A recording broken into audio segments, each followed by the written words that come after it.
ఏంటో ఈ మధ్య నేను ఏమన్నా విడ్డూరం అయిపోతుంది. తేడా నా మాటలో ఉందో మీ మనసులో ఉందో అర్థం కావడం లేదు.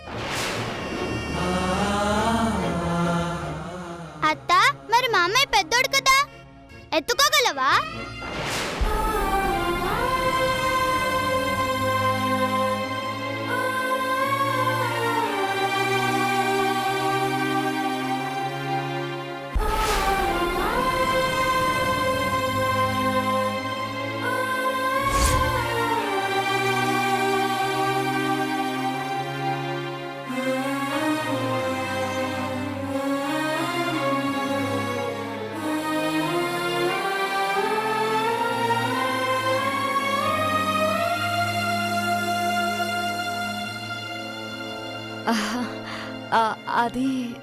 అది కాదు నాన్న. పూర్వం ఒక ఆవిడ తన భర్తను బుట్టలో పెట్టుకుని తల మీద పెట్టుకుని మోసింది కదా. నానమ్మ చెప్పింది. ఆవిడ చాలా గ్రేట్ అంట కదా.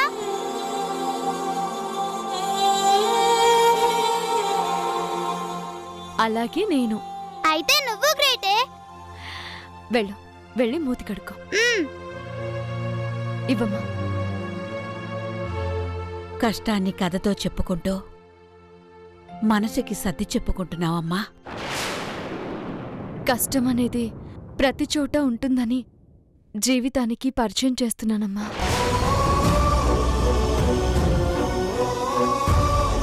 అన్నట్టు నాకు మంచి సంబంధం కుదిరితే అమ్మవారికి పసుపు కుంకుమలు పెడతానని మొక్కుకున్నావు కదమ్మా.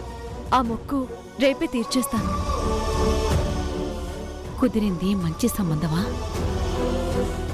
మనకిది మంచి అని మనమెలా నిర్ణయిస్తామమ్మా? ఇది వాడి పని.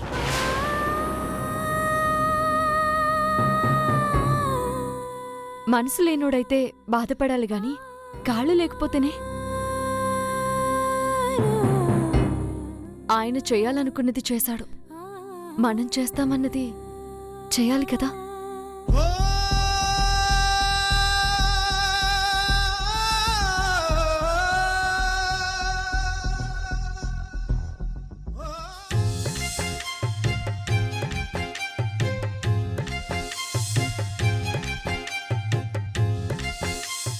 రామ్కి వీలైనంత త్వరగా నా ప్రేమ విషయం చెప్పాలి. చెబుదామనుకున్న ప్రతిసారి మధ్యలో ఈ శివగడుగుడు మ్యాటర్ తెలియక అనవసరంగా లేనిపోని ఆశల్ని పెంచుకుంటున్నాడు. ఈ ట్రయాంగిల్ లవ్ స్టోరీకి ఫుల్ స్టాప్ పెట్టాలి. ఎలా? ఏం చేయాలి?